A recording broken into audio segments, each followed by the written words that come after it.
अगर आप भी कक्षा 10 में 2025-26 में अपनी अर्धवार्षिक परीक्षा देने वाले को भी अगर आप लोग अपना हिंदी का पेपर देने वाले हैं तो आज की क्लास आप लोगों के लिए सबसे ज़्यादा महत्वपूर्ण होने वाली है। क्योंकि देखो मुझे 2025-26 का एक अर्धवार्षिक पेपर मिला है जो कि हिंदी का मुझे पेपर मिल गया है। बस आप लोगों का यही वाला पेपर आप लोग पूरा तैयार करके चले जाना, बिल्कुल सेम आप लोगों का यही पेपर आप लोगों का आने वाला है। अगर मैं बात करूं अगर इस पेपर के बारे में तो 70 नंबर का आप लोगों का पेपर रहने वाला है और समय आपका 3 घंटे और 15 मिनट का समय भी रहने वाला है। तो ये जो जितने बच्चे कक्षा 10 वाले हैं तो वो सभी के सभी बच्चे इस पेपर को पूरा का पूरा तैयार करके चले जाएं। जिनका अभी भी अर्धवार्षिक पेपर नहीं हुआ है तो उन सभी के लिए ये पेपर बहुत ही महत्वपूर्ण होने वाला है। देखो यहाँ पर आप लोगों का निर्देश दिया जाएगा तो निर्देश को पढ़ लेना कि यह प्रश्न पत्र 2 खंडों में विभाजित रहने वाला है। फिर इसके बाद अगर हम बात करें कि खंड आ में 20 नंबर का यानी कि 20 बहुविकल्पी प्रश्न भी पूछा गया है और खंड बा में आप लोगों का 50 नंबर का वर्णनात्मक प्रश्न भी पूछा गया है। तो मैं आप लोगों से यही कहूँगा कि आप लोग इस पूरे के पूरे पेपर को तैयार कर लेना और इस पेपर के जितने भी प्रश्न हैं सभी के सभी प्रश्नों को कॉपी में नोट करके चले जाना। क्योंकि देखो ये इतना इंपॉर्टेंट हम पेपर लेकर के आए हैं क्योंकि मुझे पेपर मिल चुका है पूरा का पूरा क्लियर एकदम 100% रियल पेपर है। बस आप लोगों के पेपर में छपना बाकी है। यानी कि जैसे ही आप लोगों का पेपर होगा बिल्कुल सेम आप लोगों को यही वाला पेपर दिया जाएगा। और देखो इस पेपर के जितने भी प्रश्न हैं आप लोग सभी के सभी प्रश्नों को याद कर लेना। अब यहाँ पर देखो हम सभी के सभी प्रश्नों को सॉल्व करवाने वाले हैं और आप लोगों को बताएंगे एक एक प्रश्न का आंसर भी बताने वाले हैं। तो आप लोग सभी के सभी प्रश्नों के आंसर नोट कर लो और पेपर देने जाओ तो सभी के सभी प्रश्नों का उत्तर लिख देना, बिल्कुल ऐसे ही लिख देना। पहला देखो प्रश्न है कि मेरा क्या कह रहा है कि पृथ्वी पुत्र किस विधा की रचना है। पृथ्वी पुत्र जो है किस विधा की रचना है, पेपर में हमारे 1 नंबर का प्रश्न पूछा रहेगा। पूरा का पूरा पेपर एकदम क्लियर एकदम रियल पेपर लेकर के आ गए हैं आप लोगों के सामने, बस पूरा तैयार कर लेना। ऑप्शन नंबर 1 दिया है निबंध विधा की रचना है, ऑप्शन नंबर 2 दिया है संस्मरण विधा की रचना है, ऑप्शन नंबर 3 दिया है कहानी विधा की रचना है और यहाँ पर हमारा ऑप्शन नंबर 4 दिया आत्म विधा की रचना है। तो हमारा देखो पृथ्वी पुत्र किस विधा की रचना है, पृथ्वी पुत्र जो है मेरी आत्मकथा विधा की रचना है। तो आप लोग आत्मकथा विधा को यहाँ पर नोट कर लेंगे। अब बात करते हैं प्रश्न नंबर 2 के बारे में। प्रश्न नंबर 2 देखो हमसे कह रहे हैं कि रानी नागफनी की कहानी के लेखक कौन है। रानी नागफनी की कहानी के लेखक कौन है, पेपर में 1 नंबर का प्रश्न आएगा।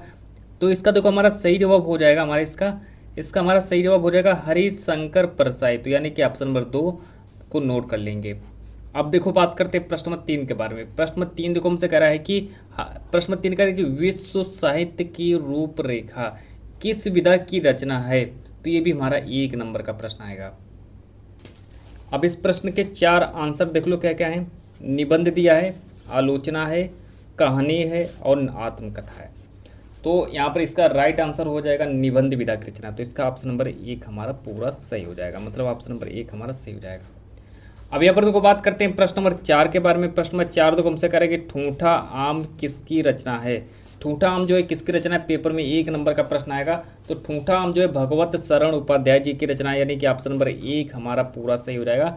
तो आप लोग ऑप्शन नंबर 1 को सही कर देना। तो ठूठा आम जो है ये भगवत शरण उपाध्याय जी की रचना हो जाएगी। फिर अगर हम बात करें आगे कि यहाँ पर दिया है कि एकांकी विधा पर आधारित रचना है, यानी कि एकांकी विधा पर आधारित कौन सी रचना है। तो ये भी हमारा 1 नंबर का प्रश्न बनेगा कि एकांकी विधा पर आधारित कौन सी रचना है। तो देखो ठलुआ क्लब दिया है, लहरों के राजहंस दिया है, शकुंतला और रेशमी टाई। तो हमारा राइट आंसर हो जाएगा रेशमी टाई को सही करके चले आना। तो हमारा रेशमी टाई पूरा एकदम राइट आंसर हो जाएगा। अब यहाँ पर देखो बात करते हैं प्रश्न नंबर 6 के बारे में। प्रश्न नंबर 6 को देखेंगे। प्रश्न नंबर 6 देखो हमसे कह रहा है कि हिंदी का प्रथम महाकाव्य माना जाता है। तो हिंदी का प्रथम महाकाव्य किसको माना जाता है। तो ये वाला प्रश्न जो है पेपर में 1 नंबर का प्रश्न छपने वाला है। 4 ऑप्शन देखो पृथ्वीराज रासो दिया है, पद्मावत है और रामचरितमानस दिया है, रामचंद्रिका दिया। तो हमारे ये 4 आंसर हो जाएंगे। तो हिंदी का प्रथम महाकाव्य किसको माना जाता है, तो पृथ्वीराज रासो। तो आप लोग क्या करना, पृथ्वीराज रासो को यहाँ पर नोट कर लेना, यही मेरा राइट आंसर हो जाएगा। अब बात करते हैं देखो प्रश्न नंबर जो मेरा अगला है प्रश्न नंबर 7 के बारे में देखो बात करेंगे। प्रश्न नंबर 7 हमसे देखो कह रहा है कि महादेवी वर्मा की रचना कौन सी है, यानी कि महादेवी वर्मा जी की रचना बतानी है। तो आप प्रश्न जो है मेरा 1 नंबर का प्रश्न आएगा कि महादेवी वर्मा की रचना कौन सी हो जाएगी। गुंजन दिया है, गीतिका दिया है, नीरजा दिया है और झरना दिया है। ये हमारे देखो 4 ऑप्शन दिए हैं। लेकिन अगर हम बात करें कि महादेवी वर्मा जी की रचना कौन सी हो जाएगी, तो महादेवी वर्मा जी की रचना हो जाएगी नीरजा। तो आप लोग नीरजा को याद कर लेना है, नीरजा को क्लिक कर देना। अब आगे देखो बात करते हैं प्रश्न नंबर 8 के बारे में, और फिर देखो प्रश्न नंबर 8 के बारे में बात करेंगे। जो कि पेपर में एक एक नंबर देखो, तो एक एक नंबर पर ऐसे भी प्रश्न पूछे जा रहे हैं। प्रश्न नंबर 8 देखो हमसे कह रहे हैं कि तुलसीदास किस शाखा के कवियों के नायक थे। तो तुलसीदास जो थे ये किस शाखा के कवियों के नायक थे। निर्गुण शाखा दिया है, सगुण शाखा दिया है, ज्ञानश्री शाखा दिया है, प्रेमश्री शाखा दिया है। तो आप लोगों को क्या करना है, आप लोगों को सगुण शाखा यानी कि ऑप्शन नंबर 2 हमारा पूरा सही आंसर हो जाएगा। तो यहाँ पर हमारा प्रश्न नंबर 8 का हमारा दूसरा ऑप्शन सही हो जाएगा। अब चलो बात करते हैं प्रश्न नंबर 9 के बारे में। प्रश्न नंबर 9 को देखेंगे, क्या कह रहा है कि ललित ललाम किसकी रचना हो जाएगी। ललित ललाम जो किसकी रचना है, मतिराम की रचना हो जाएगी, कि देव की रचना है, कि पद्माकर की रचना है, कि भूषण की रचना है। तो ये देखिए हमारे सामने 9 प्रश्न नंबर 9 के 4 ऑप्शन दिए गए, लेकिन प्रश्न नंबर 9 का हमारा राइट आंसर हो जाएगा मतिराम। तो आप लोग मतिराम को सही कर देना। चलो आगे देखो बात करते हैं प्रश्न नंबर 10 के बारे में। यहाँ पर देखो प्रश्न नंबर 10 को हम लेकर के आए हैं। प्रश्न नंबर 10 देखो हमसे कह रहा है कि रीतिकाल की रचना कौन सी हो जाएगी। रीतिकाल की रचना कौन सी हो जाएगी, एक नंबर का प्रश्न पूछा जाएगा। रामचरितमानस दिया है, प्रिय प्रवास दिया है, प्रिय माधुरी और रामचंद्रिका। ये देखिए हमारे समय 4 ऑप्शन दिए गए कि हमसे पूछा गया कि रीतिकालिक रचना कौन सी हो जाएगी। तो आप लोग क्या करना, रामचंद्रिका जो है मेरी रीतिकालिक रचना हो जाएगी, यानी कि हमारा ऑप्शन नंबर 4 हमारा पूरा सही आंसर हो जाएगा। फिर देखो हम बात करते हैं प्रश्न नंबर 6 के गेरा के बारे में कि छंद कितने प्रकार के होते हैं। तो छंद कितने प्रकार के होते हैं, ये भी हमारा 1 नंबर का प्रश्न आएगा। तो हमसे पूछा गया है कि छंद जो है कितने प्रकार के होते हैं। तो प्रश्न नंबर 11 देखो, छंद जो होते हैं 3 प्रकार के छंद हमारे होते हैं। तो यहाँ पर देखो हमारा 3 ऑप्शन देखो कहाँ दिया गया, तो ये तो हमारा ऑप्शन नंबर 4 जो है मेरा पूरा राइट आंसर हो जाएगा। अब आगे देखो बात करते हैं नेक्स्ट जो मेरा अगला प्रश्न है, देखो क्या कह रहा है कि प्रश्न नंबर 12 को देखेंगे। प्रश्न नंबर 12 देखो हमसे कह रहा है कि शोक विकल सब रोवहीं रानी रूपशील बज तेज बखानी। तो ये देखिए हमारे सामने एक यहाँ से लेकर के यहाँ तक एक रस दिया गया। तो हमसे पूछा गया कि इसमें कौन सा रस हो जाएगा।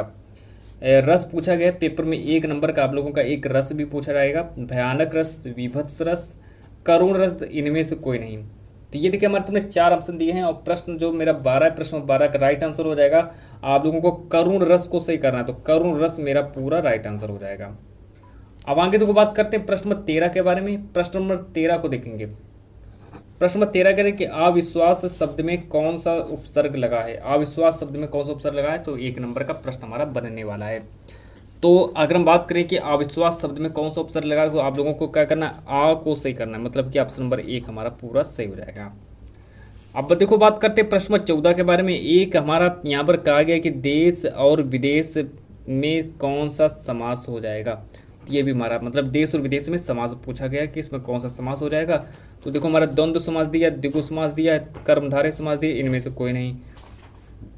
तो इसका हमारा सही जवाब देखो हो जाएगा ऑप्शन नंबर 1 हमारा सही हो जाएगा। नहीं, प्रश्न नंबर 14 का हमारा द्वंद्व समास हमारा पूरा क्लियर आंसर हो जाएगा।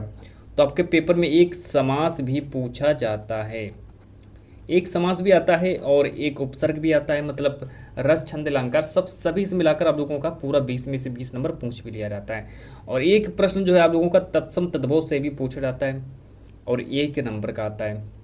प्रश्न नंबर 15 देखो हमसे कह रहा है कि निम्नलिखित विकल्पों में से तत्सम शब्द का चयन कीजिए।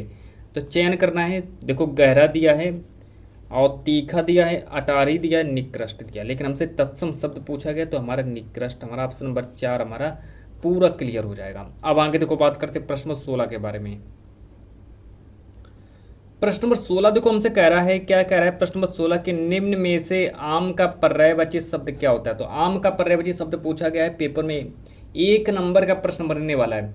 देखो 4 ऑप्शन क्षीर दिया है, दुग्ध दिया है, रसाल दिया है और अंबर दिया है। तो ये देखिए हमारे सामने 4 आंसर भी दिए गए हैं, लेकिन हमारा निम्न आम का पर्यायवाची शब्द पूछा है तो हमारा ऑप्शन नंबर 3 हमारा सही हो जाएगा, रसाल हमारा सही हो जाएगा। प्रश्न नंबर 17 को देखेंगे। वाक्य में क्रिया के लिंग वचन पुरुष, मतलब कि वाक्य की क्रिया लिंग वचन तथा रूप पुरुष के अध्ययन को क्या कहेंगे। और ये हमारा प्रश्न नंबर जो है हमारा 1 नंबर का प्रश्न पूछा जाएगा। तो प्रश्न नंबर 17 का हमारा राइट आंसर देखो हो जाएगा वाच्य प्रयोग। हमारा वाच्य प्रयोग देखो सही हो जाएगा, मतलब ऑप्शन नंबर 2 हमारा पूरा सही हो जाएगा। अब आगे देखो बात करते हैं प्रश्न नंबर 18 के बारे में। प्रश्न नंबर 18 को देखेंगे कि अर्थ के आधार पर वाक्य के कितने भेद होते हैं। ये भी हमारा 1 नंबर का बनेगा।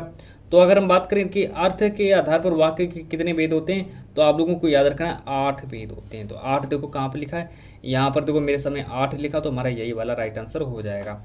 अब आगे देखो बात करते हैं प्रश्न नंबर 19 के बारे में। प्रश्न नंबर 19 को देखेंगे।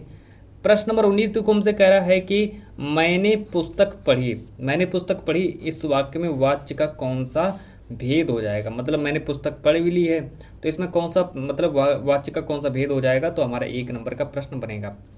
ऑप्शन नंबर 1 दिया भाववाच्य, ऑप्शन नंबर 2 दिया कर्तवाच्य, ऑप्शन नंबर 3 दिया कर्मवाच्य, और चौथा ऑप्शन दिया है कि इनमें से कोई नहीं। तो ये देखिए हमारे सामने 4 ऑप्शन भी दिए गए हैं। लेकिन प्रश्न नंबर 19 का हमारा देखो सही जवाब हो जाएगा कर्तवाच्य, मेरा सही हो जाएगा, यानी कि कर्तवाच्य, यानी कि हमारा ऑप्शन नंबर 2 हमारा पूरा क्लियर आंसर हो जाएगा।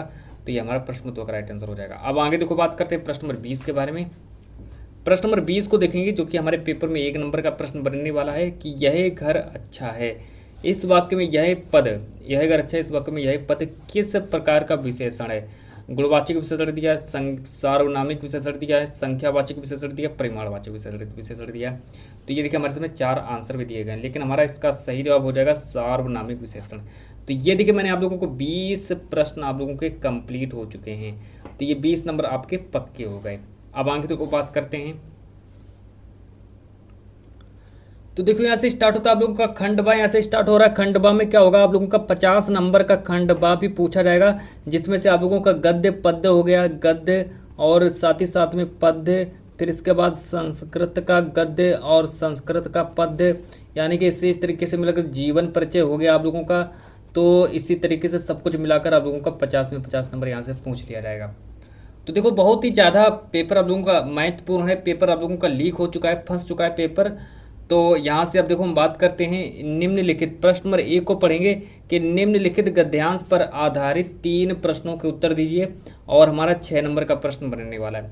पहले इसको हम गद्यांश को पढ़ेंगे कि हिंदी में प्रगतिशील साहित्य का निर्माण हो रहा है, उसके निर्माता यह समझ रहे हैं कि उनके साहित्य में भविष्य का गौरव निहित है, पर कुछ ही समय के बाद उनका यह साहित्य भी अतीत का स्मारक हो जाएगा। इतना पढ़ने के बाद फिर हम और देखो आगे पढ़ेंगे कि और आज जो तरुण हैं वही वृद्ध होकर अतीत के गौरव का स्वप्न देखेंगे, उनके स्थान में तरुणों का फिर दूसरा दल आ जाएगा जो भविष्य का स्वप्न देखेगा। दोनों का ही स्वप्न सुखद होते हैं, क्योंकि दूर के ढोल सुहावने होते हैं। अब यहाँ से देखो आप लोगों को क्या पूछा गया, 3 प्रश्न इस पर आधारित पूछेंगे। पहला प्रश्न है कि उपयुक्त गद्यांश का संदर्भ लिखो, संदर्भ लिखने पर आप लोगों को 2 नंबर दिए जाएंगे। प्रश्न में दूसरा कह रहे हैं कि रेखांकित अंश की व्याख्या करो, रेखांकित अंश की व्याख्या करेंगे तो आप लोगों का 2 नंबर इसका भी मिल जाएगा। और सा का पहला प्रश्न दिया कि प्रगतिशील साहित्य को अतीत का स्मारक क्यों कहा गया है। और प्रश्न में दूसरा कह रहा है कि प्रगतिशील साहित्य जो निर्माता हैं क्या समझकर साहित्य निर्माण कर रहे हैं। तो ये देखिए हमारा 2 नंबर इसका भी पूछा जाएगा। तो इस तरीके से मिलाकर आप लोगों का ये 6 नंबर यहाँ से बन जाएगा। अगर हम इसके संदर्भ के बारे में बात करें तो ये हमारा जो चैप्टर का नाम है क्या लिखूँ, चैप्टर का नाम नोट कर लीजिए, क्या लिखूं हमारे चैप्टर से लिया गया है, क्या लिखूं, जिसके लेखक हैं पदुमलाल पुन्नालाल बत्सी। जिसके लेखक कौन है, पदुमलाल,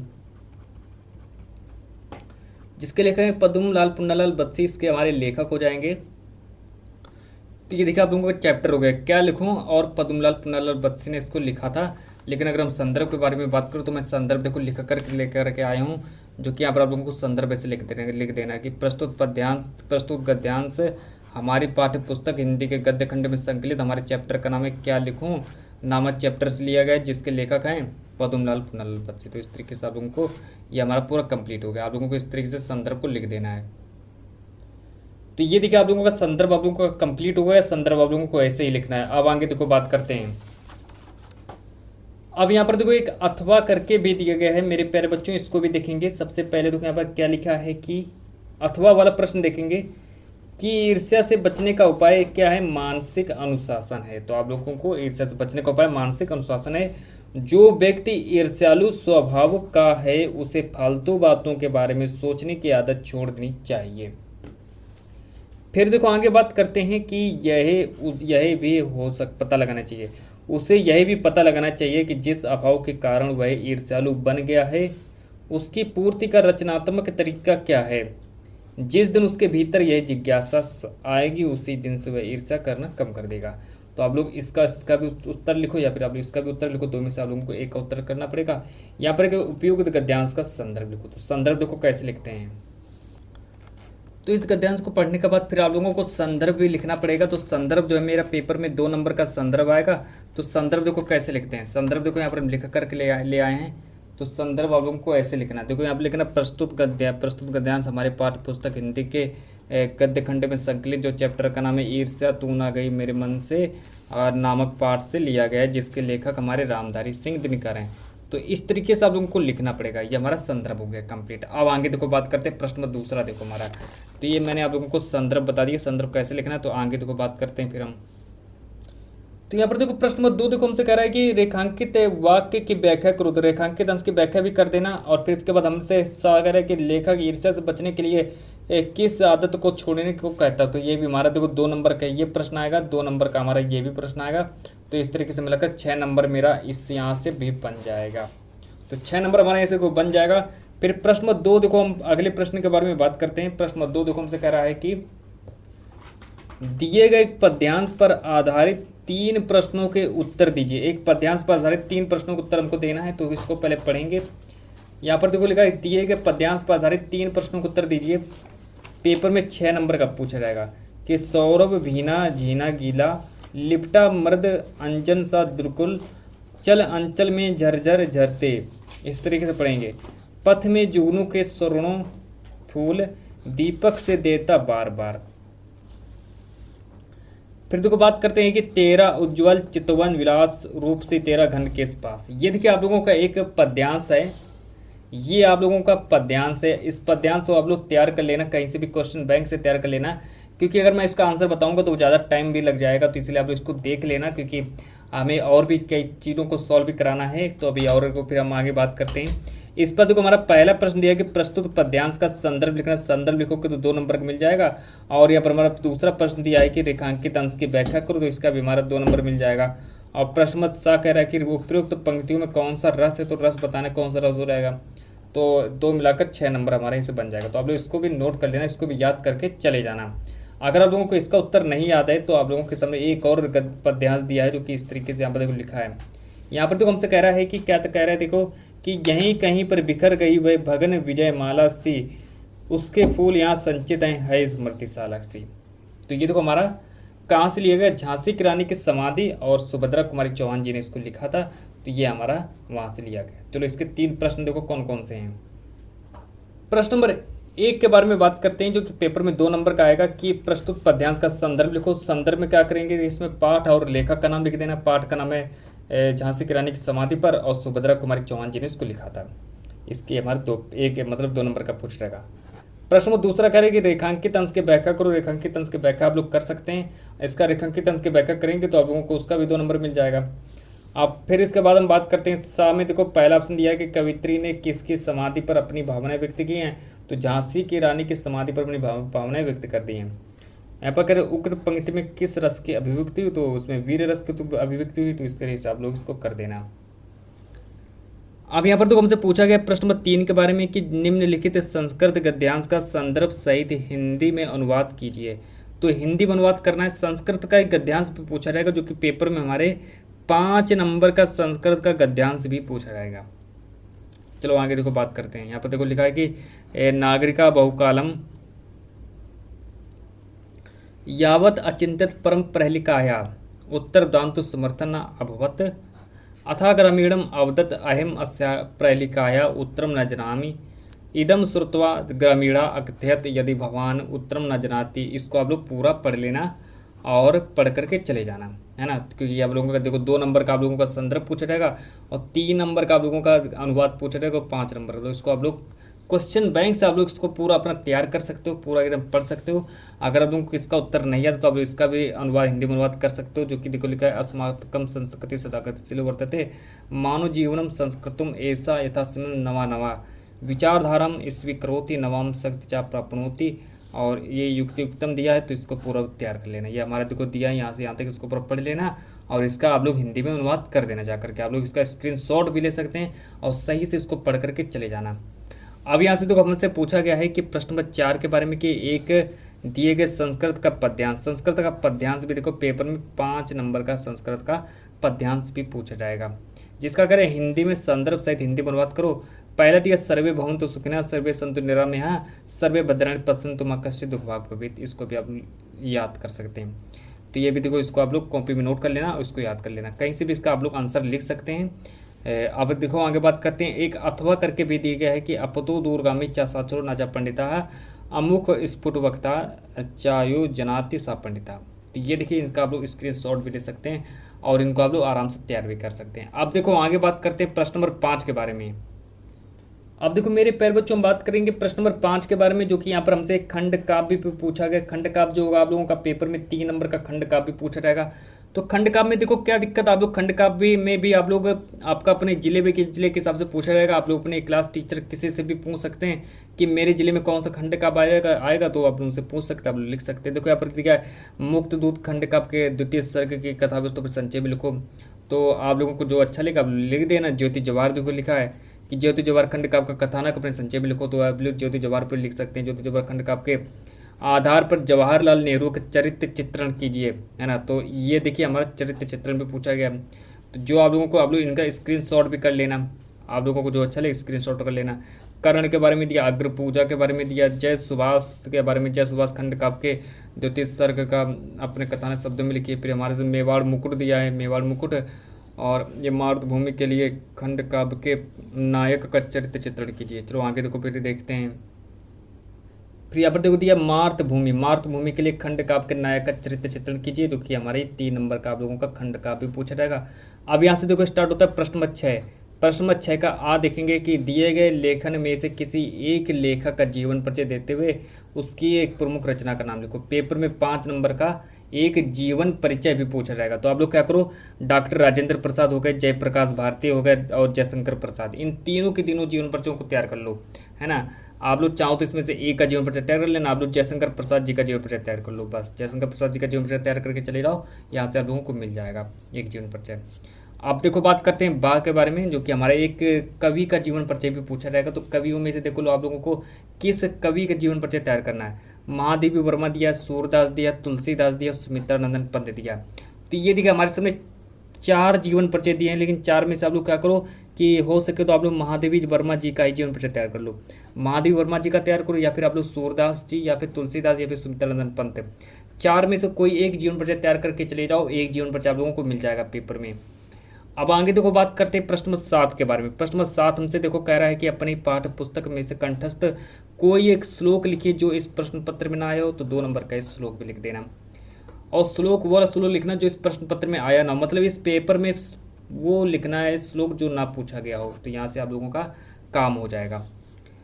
अब आगे देखो बात करते हैं प्रश्न नंबर 8 के बारे में। प्रश्न नंबर 8 को देखेंगे। प्रश्न नंबर 8 हमसे कह रहे हैं कि शहर की सफाई हेतु अपने शहर के मुख्य नगर अधिकारी को एक पत्र लिखना है। तो पत्र लिखने पर आप लोगों को 4 नंबर पत्र लिखने के लिए दे दिए जाएंगे। और अगर आप लोगों को इस पर पत्र लिखना नहीं याद है तो एक और मौका दिया गया है कि अपने मित्र को बड़े बड़े भाई के विवाह में सम्मिलित होने का निमंत्रण देते हुए एक पत्र लिखना। तो ये देखिए हमारा पत्र लेखन भी, हमारा 4 नंबर का पत्र लेखन भी पूछा जाएगा। अब देखो आगे बात करते हैं यहाँ से प्रश्न नंबर 9 के बारे में कि निम्नलिखित प्रश्नों में से किन्हीं 2 प्रश्नों के उत्तर संस्कृत में दीजिए। किन्हीं 2 प्रश्नों के उत्तर संस्कृत में ना 2 नंबर का संस्कृत का प्रश्न। देखो ये पहला प्रश्न दिया है कि वाराणसी नगरी कैसाम संगम स्थली, वाराणसी किसके संगम स्थली है। तो ये भी आप लोग इसका उत्तर लिख सकते हैं। प्रश्न नंबर 2 देखो हमसे कह रहे हैं कि प्रहलिकाया किम उत्तरम असीत, ये इसको भी तैयार करो। भारतीय संस्कृति की दृष्टि अस्ति, इसको भी तैयार कर लो। गीताया का संदेश को भी तैयार कर लो। तो ये हमारा देखो 2 नंबर का संस्कृत का प्रश्न उत्तर भी पूछा जाएगा, जो कि मैंने आप लोगों को बता दिया है। अब बात करते हैं प्रश्न नंबर 10 के बारे में कि निम्नलिखित में से किसी एक विषय पर निबंध लिखो। एक विषय पर निबंध लिखना है, 7 नंबर का निबंध भी पूछा जाएगा आप लोगों के पेपर में। तो आप लोगों को क्या करना है, पहला निबंध है हमारे सामने कि बेरोजगारी एक अभिशाप, इस पर तैयार कर लेना, जो कि 7 नंबर का एक निबंध आएगा। दूसरा दिया कि पर्यावरण प्रदूषण, इस पर भी तैयार कर लेना, जो कि 7 नंबर का ये भी पूछा जाएगा। विज्ञान अभिशाप वरदान, वृक्षारोपण का महत्व। तो ये देखिए मैंने आप लोगों को बताया 7 नंबर का निबंध बताया मैंने आप लोगों को। तो आप लोग क्या करो, प्रश्न नंबर 10 को पूरा एकदम तैयार कर लेना, और यहाँ से आप लोगों का पेपर पूरा मैंने समाप्त कर दिया है।